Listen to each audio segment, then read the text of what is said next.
Good evening, सत श्री अकाल, नमस्कार, कैम छो। उम्मीद करता हूं कि आप सब बढ़िया होंगे। आज गुरुपुरब है, गुरु गोविंद सिंह जी की जयंती है और गुरु गोविंद सिंह जी का ना कि सिख धर्म में बाकी सभी धर्मों के लिए और पूरे समाज कल्याण के लिए उनके कार्यों को आप सब लोग जानते हैं। आप जानते हैं कि किस प्रकार से गुरु गोविंद सिंह जी ने अपने पूरे परिवार का इस समाज कल्याण के लिए बलिदान दे दिया था। किस प्रकार से उन्होंने एक सिख धर्म की स्थापना की थी, किस प्रकार से उन्होंने जो खालसा पंथ है इसको बनाया था और आज प्रेजेंट टाइम में उनको एक प्रकार से इस समाज कल्याण के लिए लगाया था। और इसके अलावा भी बहुत सारे समाज कल्याण जो है गुरु गोविंद सिंह जी के द्वारा किए गए थे। उनमें से केवल दो बातों को आज मैं आप लोगों के साथ डिस्कस करना चाहूंगा।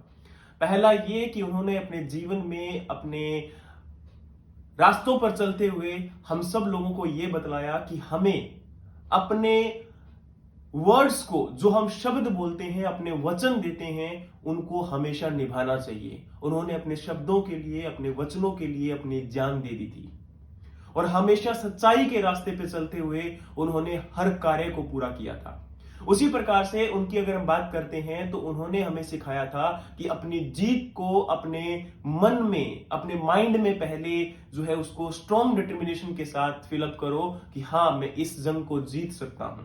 चाहे वो आपके एग्जाम की बात करें, चाहे आपके लाइफ में किसी प्रकार के स्ट्रगल की बात करें, लेकिन सबसे पहले आपको आपके मन से जीतना पड़ेगा, तभी आप जीत सकते हो। तो उनके जीवन की बहुत सारी गाथाओं में से कम 10 जो है महत्वपूर्ण उन्होंने लड़ाइयां लड़ी थी। इसके अलावा उन्होंने बहुत सारे साहित्य भी, कहीं ना कहीं 5 से 6 आई थिंक सो उनके जो है बुक्स भी उनके द्वारा लिखी गई हैं, जैसे कि जफरनामा।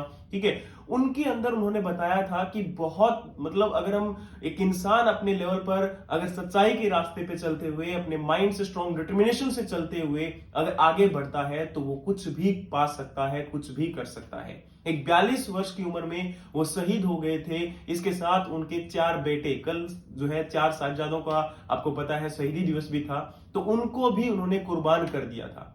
तो धन्य है वो माँ और धन्य है वो पिता जिसने अपने बेटों को भी न्यौछावर कर दिया, और धन्य है उनकी माता जिन्होंने अपने बेटे को, अपने पोतों को जो है न्यौछावर कर दिया इस देश के लिए और समाज कल्याण के लिए।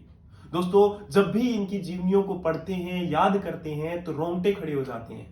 लेकिन पता नहीं क्यों आज की जनरेशन कहां पर पहुंच चुकी है और किस प्रकार से, किस डायरेक्शन में मूव ऑन कर रही है। दोस्तों, खड़े होने का टाइम है, एक साथ मिलने का टाइम है, क्योंकि हमेशा उन्होंने मिलकर चलने को इस समाज के अंदर संदेश दिया था। आज प्रेजेंट टाइम में बहुत सारे धर्म के ठेकेदार, धर्मगुरु आ चुके हैं जो बार बार बताते हैं कि हमें ऐसे करना चाहिए, वैसे करना चाहिए। लेकिन मेरा मानना यह है कि उनका केवल इस देश के अंदर, इस धर्म के अंदर या हर धर्म के अंदर केवल ठेकेदारी करने का जिम्मा उन लोगों ने उठा लिया है।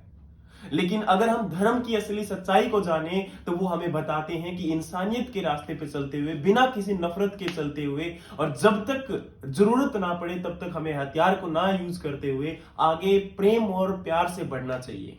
लेकिन आज समाज कहीं ना कहीं दूसरी डायरेक्शंस में जा रहा है। उम्मीद करता हूं कि ये डायरेक्शंस लंबे समय के बाद अभी चेंज होने की अवस्था में आएंगी।